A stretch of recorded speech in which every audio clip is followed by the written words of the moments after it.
স্ত্রীকে মানসিক কষ্ট দিলে ওই স্বামী নিশ্চিতভাবে দুইটি বিপদের সম্মুখীন হবে। এই দুনিয়াতে তার দুইটা বিপদ আসবেই আসবে। এটা কিন্তু চিরসত্য একটা কথা। অনেকে মনে করে হয়তোবা স্ত্রীদের সাথে যাচ্ছে তাই আচরণ করলাম আর আমি এমনি জান্নাতে চলে যাব, অত সহজ বিষয় নয়। দুইটি শাস্তির মধ্যে একটা শাস্তি এই দুনিয়াতে আপনি পাবেনই, আর একটা শাস্তি তো আখিরাতে আছেই। সেটা হচ্ছে কোন স্ত্রীকে আপনি কষ্ট দিলেন, আপনার স্ত্রীকে, তাহলে প্রথম যে আল্লাহ আপনাকে শাস্তিটা দিবেন সেটা হচ্ছে আপনার মানসিক শান্তিও আল্লাহ রাব্বুল আলামিন উঠিয়ে নিবেন। স্ত্রীকে মনে আঘাত করা, কষ্ট দেওয়া, এটা খুব মারাত্মক একটা অপরাধ প্রিয় ভাই। আল্লাহর হাবিব সাল্লাল্লাহু আলাইহি ওয়াসাল্লাম নিজের সবচেয়ে ভালো আচরণটা তার পরিবারের সাথে দিতেন। এবং কি আল্লাহর হাবিব সাল্লাল্লাহু আলাইহি ওয়াসাল্লাম স্ত্রীদের ব্যাপারে বলতেন রিফকান বিল কাওয়ারির, স্ত্রীদের সাথে নরম আচরণ করো।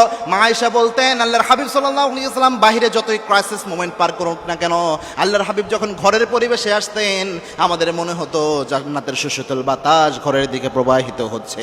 এবং কি আল্লাহ রাব্বুল আলামিন এই স্বামী স্ত্রীর সম্পর্কটাকে বলেছেন লিতাসকুনু ইলাইহা, একজন আরেকজনের কাছ থেকে মানসিক প্রশান্তি পাবে। এই জন্যই আল্লাহ রাব্বুল আলামিন এই সম্পর্ককে তৈরি করেছেন। স্বামী স্ত্রী থেকে মানসিক শান্তি পাবে, স্ত্রী স্বামী থেকে মানসিক প্রশান্তি পাবে। এটাই হচ্ছে আল্লাহর নিজাম, আল্লাহর সিস্টেম। এজন্য একজন স্বামী স্ত্রী একে অন্যের জন্য পোশাক স্বরূপ আল্লাহ রাব্বুল আলামিন উল্লেখ করেছেন। এজন্য স্ত্রীকে যদি আপনি কষ্ট দেন এই দুনিয়াতে মানসিক শান্তি আল্লাহ আপনার উঠায় নেবে। 2 নাম্বার যে শাস্তিটা আপনি পাবেন সেটা হচ্ছে এই যে স্ত্রীর উপর আপনি জুলুম করেন, কষ্ট দেন, তার চোখে পানি ফেলার আপনি কারণ হন, এটার কারণে আল্লাহ রাব্বুল আলামিন আপনাকে কিয়ামতে ধরবেন।